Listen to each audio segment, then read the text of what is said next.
एक टॉयलेट में एक चुड़ैल रहती थी। चुड़ैल को टॉयलेट में रहना काफ़ी पसंद था क्योंकि उसकी मौत उसी टॉयलेट में हुई थी और इसकी वजह से वहाँ चुड़ैल उसी टॉयलेट में रहती थी।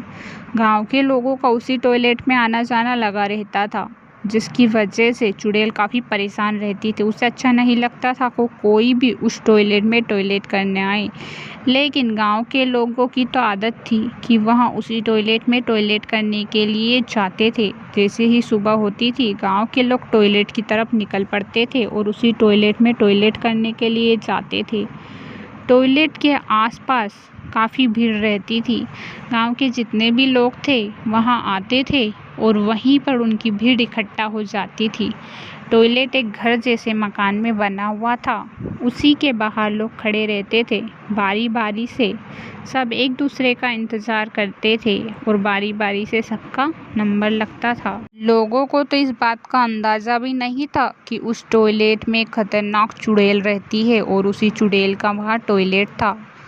टॉयलेट के अंदर लोगों की भीड़ को देखकर चुड़ैल गुस्सा होती थी और एक दिन तो चुड़ैल ने हद ही पार कर दी। उसका गुस्सा सब हदें पार कर चुका था। वहाँ गुस्से से लाल हो चुकी थी क्योंकि एक दिन रामू नाम का एक आदमी टॉयलेट में आया हुआ था।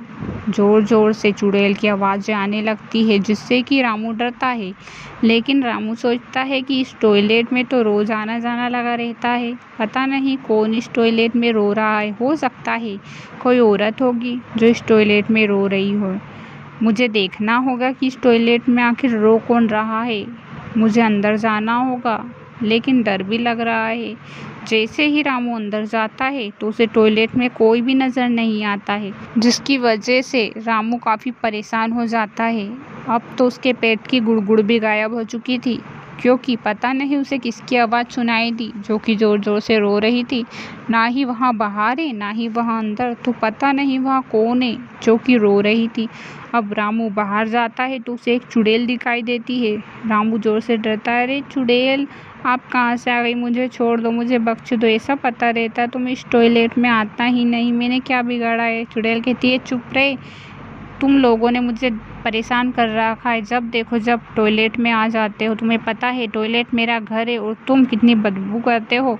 तुम सब लोगों ने मेरा जीना हराम कर रखा है। तुम्हें पता है यहाँ टॉयलेट सिर्फ मेरा है और आज के बाद अगर कोई भी इस टॉयलेट में आया तो मैं उसे यहीं पर ख़त्म कर दूँगी। और हाँ, तुम सुन लो, सारे गाँव में जाकर यहाँ बात नहीं बोली तो मैं तुमको ख़त्म कर दूँगी। अब रामू भागा भागा गाँव की तरफ जाता है। चुड़ैल उसे वहाँ भी पकड़ लेती है। रामू कहता है, मैं गाँव वालों को सुबह ही बोल दूँगा कि कोई भी तुम्हारे टॉयलेट में टॉयलेट करने नहीं आए, लेकिन प्लीज़ मुझे अभी छोड़ दो। मैं अभी गांव वालों से कह दूंगा, हर घर जाकर कह दूंगा, चुड़ैल मुझे छोड़ दो। आज के बाद तुम्हारे टॉयलेट में कोई भी टॉयलेट करने नहीं आएगा, कोई भी नहीं आएगा। प्लीज़ मुझे छोड़ दो, टॉयलेट कोई नहीं आएगा। चुड़ैल भी अब शांत तो हो जाती है और कहती है, ठीक है मैं तुम्हें छोड़ देती हूँ, लेकिन हाँ अगर कल किसी को मैंने देखा तो मैं तुझे ही पकड़ूंगी। तुझे पता है, गाँव वालों से कह देना कि कल से मेरे टॉयलेट में टॉयलेट करने नहीं आए, वरना मैं सबको ख़त्म कर दूंगी। वो सिर्फ मेरा टॉयलेट है और उसमें मेरे अलावा कोई भी नहीं रह सकता।